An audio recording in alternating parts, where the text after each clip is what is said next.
بسم الله الرحمن الرحيم. الحمد لله رب العالمين والصلاة والسلام على أشرف الأنبياء والمرسلين محمد وآله الطيبين الطاهرين المعصومين المظلومين ولعنة الله على أعدائهم أجمعين. أما بعد، فقد قال الله تبارك وتعالى في كتابه المجيد وفرقانه الحميد: بسم الله الرحمن الرحيم. فبما رحمة من الله لنت لهم ولو كنت فظا غليظ القلب لانفضوا من حولك. صدق الله العلي العظيم. حاضرین و ناظرین محترم، آپ حضرات کی خدمت میں اس سے پہلے تربیت کے موضوع پر اور تربیت کی اہمیت اور ضرورت کے حوالے سے مختصراً گفتگو ہو چکی ہے، اور جب مختصراً ہمیں معلوم ہوا کہ انسان کی تربیت، اولاد کی تربیت اور اسی طرح معاشرے کی تربیت کس قدر اہم ہے، جب یہ جاننے کے بعد پھر اگلا مرحلہ آتا ہے کہ آخر بچوں کی، اولاد کی اور اسی طرح معاشرے کی تربیت کیسے کی جائے، وہ طریقہ کار کیا ہے، وہ قوانین اور وہ ضوابط کیا ہیں کہ جن پر عمل کرتے ہوئے ہم بچوں کی اچھی اخلاقی اور اسلامی تربیت کر سکتے ہیں. تو انشاءاللہ ان قوانین میں سے ایک دو قوانین کی طرف اشارہ کرنے کی کوشش کروں گا آج، لیکن اس سے پہلے مختصراً آپ کی خدمت میں عرض کروں کہ آخر اس تربیت کا ایک ہدف ہونا چاہیے. جیسے کہ ہر چیز اور ہر کام کا، انسان جو بھی کام کرتا ہے تو یقیناً اس کام کے نتیجے اور ہدف کو مد نظر رکھتے ہوئے انسان اس کام کو کرنے لگتا ہے یا اس کام کو کرنے کی طرف قدم بڑھاتا ہے. تو تربیت کی ضرورت جب ہم نے محسوس کی تو آخر تربیت کا نتیجہ اور ثمرہ کیا ہونا چاہیے. تو عزیزان محترم، تربیت انسان جب پاتا ہے بچپنے میں، تو بچپنے میں اگر اچھی اور اسلامی تربیت، اسلام نے جو تربیت کے اصول اور قوانین و ضوابط بتائے ہیں ان کے مطابق اگر بچے کی تربیت ہو جائے تو پھر یہ بچہ جب بڑا ہو کر معاشرے کا ایک اہم رکن بن جاتا ہے، اور پھر جب ایک اہم رکن بن جاتا ہے تو یہ بچہ چاہے کسی بھی پیشے سے وہ منسلک ہو جائے تو اس پیشے کے ساتھ وہ انصاف کرے گا. بطور مثال آپ کی خدمت میں عرض کروں کہ اگر یہی بچہ جس کی اچھی تربیت ہوئی ہے بچپنے میں، بڑے ہو کر وہ ایک تاجر بنتا ہے تو تجارت اور لین دین کے معاملے میں وہ انصاف سے کام لے گا، بے انصافی نہیں کرے گا. تو تاجر برادری اگر ان کی سب کے سب کی اگر اچھی اور اسلامی تربیت ہو جائے تو آپ خود سوچئے کہ اس کا نتیجہ اور اس کا ثمرہ کتنا اچھا نکلتا ہے کہ معاشرے میں جو تجار ہے وہ اسلامی قوانین کے اندر رہ کر تجارت کریں گے تو ان کا بھی فائدہ ہوگا اور معاشرے کا بھی فائدہ ہوگا. اسی طرح اگر یہی بچہ تربیت یافتہ ہو کر بڑے ہو کر ایک ڈاکٹر بن جائے تو اس کا نتیجہ بھی سب کے سامنے واضح ہے کہ وہ انسانیت کے لیے کام کرے گا، نہ صرف اپنی شہرت اور مال و متاع کے لیے. اسی طرح اگر کوئی وکیل بنے، کوئی انجینئر بنے، کوئی عالم بنے، حتیٰ کہ اگر کوئی بچہ بڑے ہو کر مزدور بنے، عام مزدور جن کی عموماً معاشرے میں کوئی خاص عزت نہیں ہے، ایک عام مزدور بنے، اگر یہ مزدور با تربیت ہو، بچپنے میں اس کی اچھی تربیت ہوئی ہو تو یہ مزدور بھی معاشرے کے لیے مفید ہو سکتا ہے، وہ اپنی مزدوری کے ساتھ انصاف کرے گا. تو اس طرح ہر بچے کی اگر بچپنے میں صحیح تربیت ہو جائے تو یہی سارے بچے بڑے ہو کر مختلف پیشوں سے یہ منسلک ہوگا اور ہر بچہ اس تربیت کے مطابق اپنے پیشے کے ساتھ انصاف کرے گا. تو آپ خود سوچئے کہ وہ معاشرہ کتنا خوبصورت اور بہترین اور خوشگوار معاشرہ بنے گا. تو یہ ہے ثمرہ. اب آتے ہیں کہ اصول تربیت اور قوانین تربیت کی طرف کہ اسلام نے تربیت کے کون کون سے قوانین بتا دیے ہیں، تو ان قوانین میں سے صرف ایک قانون کی طرف میں آج اشارہ کرنے کی کوشش کروں گا۔ اگرچہ تربیت کا آغاز کہاں سے ہوتا ہے یہ ایک خود تفصیل طلب بحث ہے، تو کم از کم مختصراً آپ کی خدمت میں عرض کروں کہ تربیت کا آغاز بطن مادر میں ابھی نطفہ ٹھہرنے سے قبل ہی ہوتا ہے، بلکہ شریک کی حیات چننے کے وقت سے گویا کہ آپ ایک بچے کی اور ایک بہترین نسل کی تربیت کے لیے کوشش کر رہے ہوتے ہیں۔ لیکن ان تمام بحثوں کو چھوڑ کر میں آج جو ہے ایک اصول تربیت میں سے اہم ترین اصل جس کی طرف توجہ کرنے کی ضرورت ہے ہر والدین کو،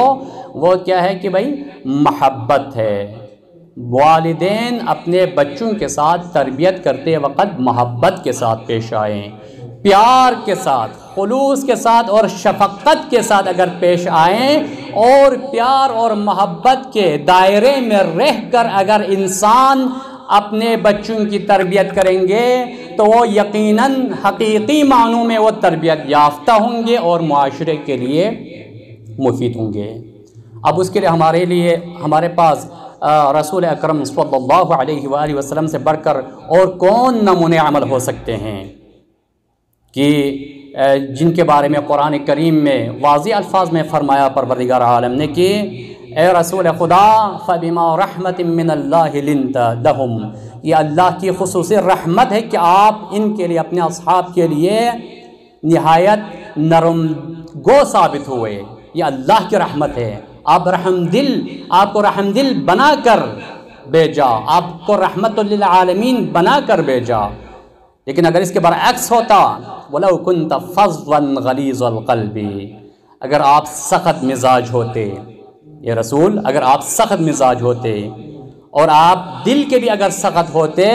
تو اس صورت میں آپ کے جو اصحاب ارد گرد بیٹھے ہوئے نا یہ بھی آپ سے دور چلے جاتے، بھاگ جاتے۔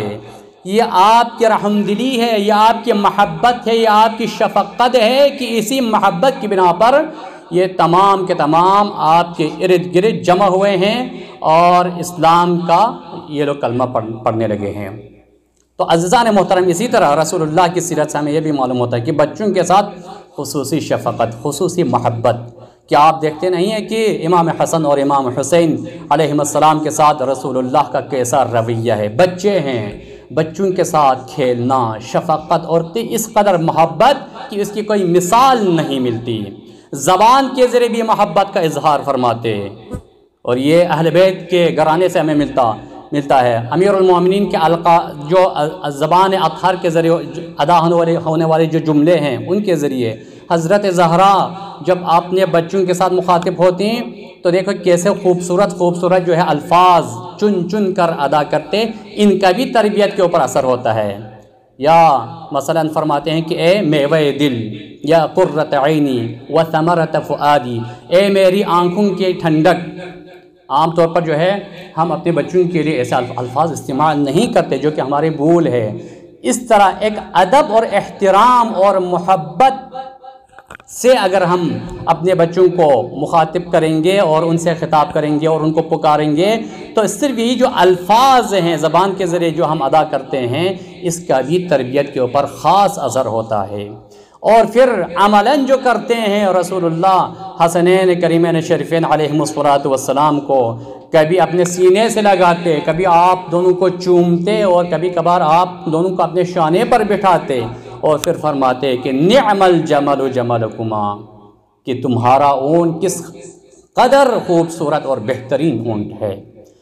تو یہ سیرت رسول خدا سے ہمیں معلوم ہوا کہ بچوں کے ساتھ خصوصی مہربانی اور محبت کے ساتھ اگر پیش آ کر آپ تربیت کریں گے تو اس کا اثر یقیناً بہت زیادہ ہے، بنسبت اس کے کہ آپ بچے کو ڈانٹیں، بچے کو ڈانٹ ڈپٹ کے ذریعے اگر کچھ کرانا چاہیں تو اس کا یقیناً کوئی اثر نہیں ملتا۔ ظاہری طور پر آپ کو لگتا ہے کہ ان کے اوپر اثر ہو رہا ہے لیکن حقیقت میں ایسا نہیں ہوتا۔ تو لہٰذا عزیزان محترم، ہر بچہ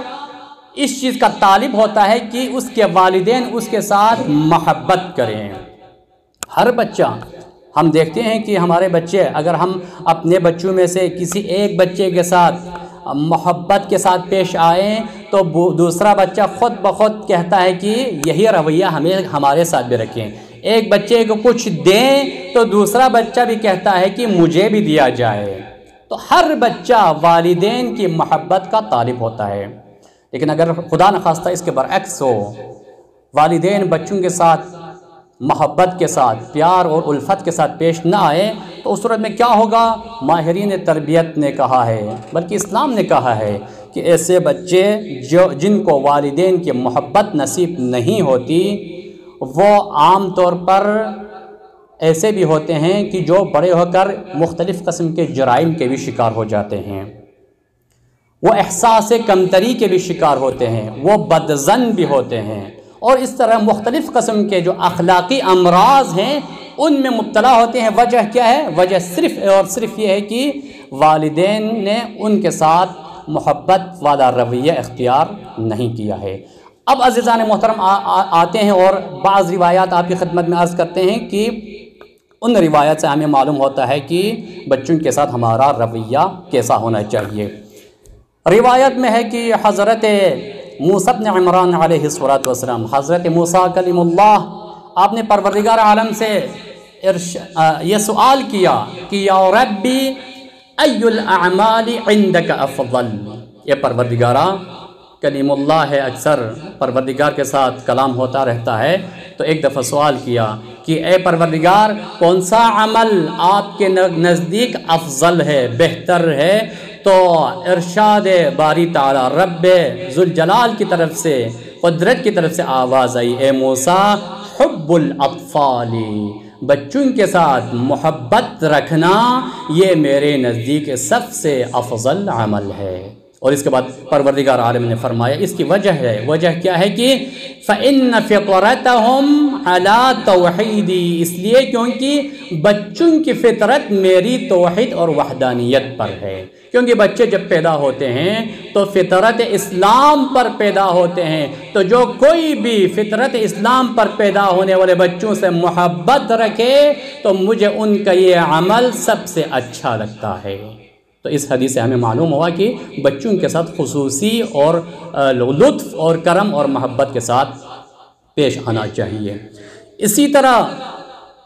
کتب روایات و حدیث میں ہے، رسول اللہ کی طرف منسوب ہے یہ روایت کی، جس میں آپ نے فرمایا کہ اذا نظر الوالد الى ولده فسره، کہ اگر والد اپنے بچے کی طرف نگاہ کرے، نظر کرے، فسره، اور اس بچے کو خوش کرے، تو اس صورت میں پروردگار عالم کیا اجر فرماتا ہے؟ فرمایا کہ کان لہ عتق نسما، تو اس بندے کے لیے، اس والد کے لیے پروردگار عالم اس ایک نظر جو محبت بری نگاہ ہے اس کے بدلے میں ایک غلام آزاد کرنے کے برابر اجر و ثواب عطا فرماتا ہے۔ تو یہ ایک تو ظاہر طور پر اجر ہے، اور تربیت کا بھی خصوصی طور پر تربیت کے اوپر بھی اثر ہوتا ہے کہ آپ اپنے بچے کے ساتھ خصوصی لطف کرم اور محبت کے ساتھ پیش آئیں۔ اسی طرح معصومین کی طرف اور بھی کئی روایت منسوب ہے، نقل ہے ان سے، کہ جن میں معصومین فرماتے ہیں کہ نظر الوالد لولدہ حبا لہ عبادہ، اللہ اکبر۔ عام طور پر ہم علماء سے سنتے ہیں، بلکہ روایات میں پڑھتے ہیں کہ اگر بچہ اپنے والد کی طرف محبت بری نگاہ سے دیکھے تو یہ بچے کے لیے باعث عبادت ہے۔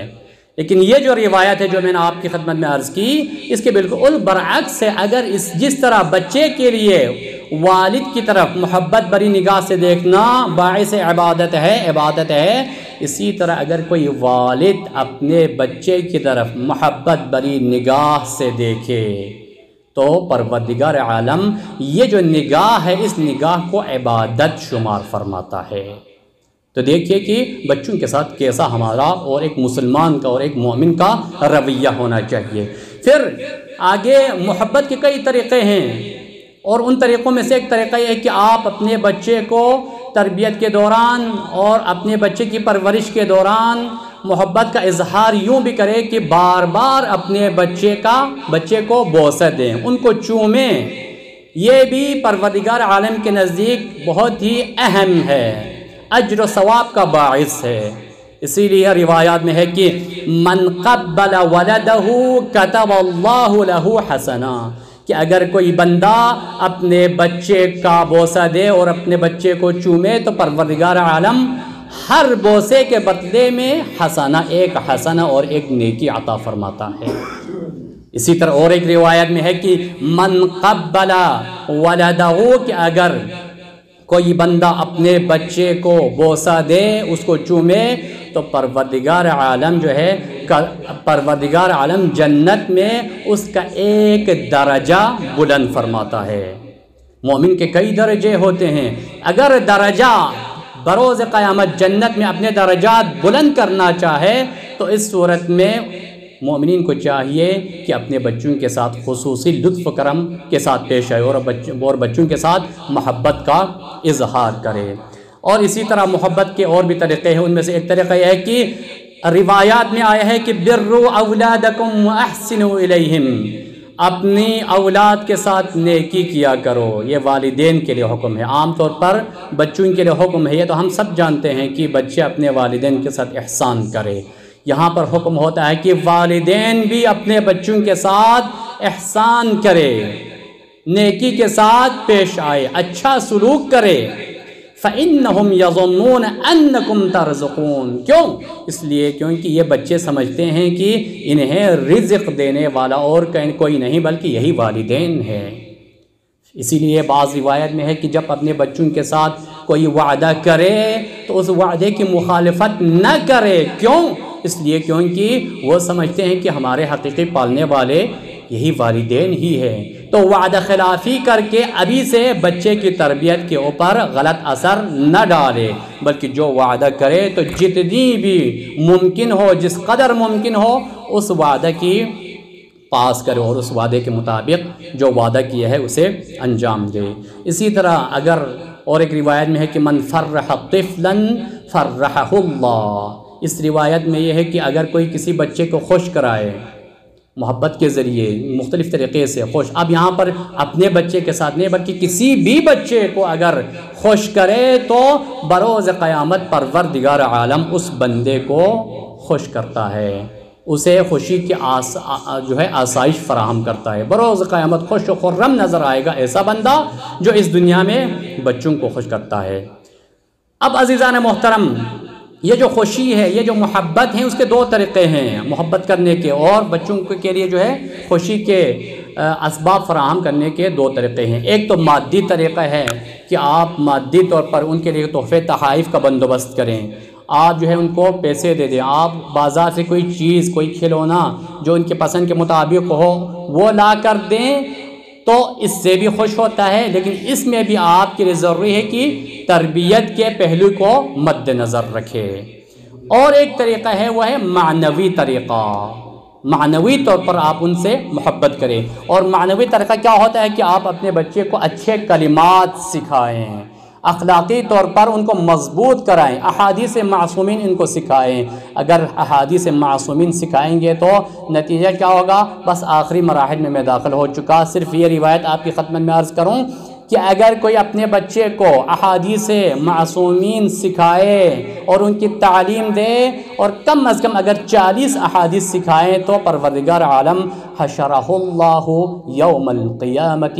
فقیہا، پروردگار عالم اس بچے کو بروز قیامت جس نے 40 احادیث معصومین یاد کی ہیں، بروز قیامت اس بندے کو، اس بچے کو بطور فقیہ اور مجتہد بنا کر پیش کرے گا۔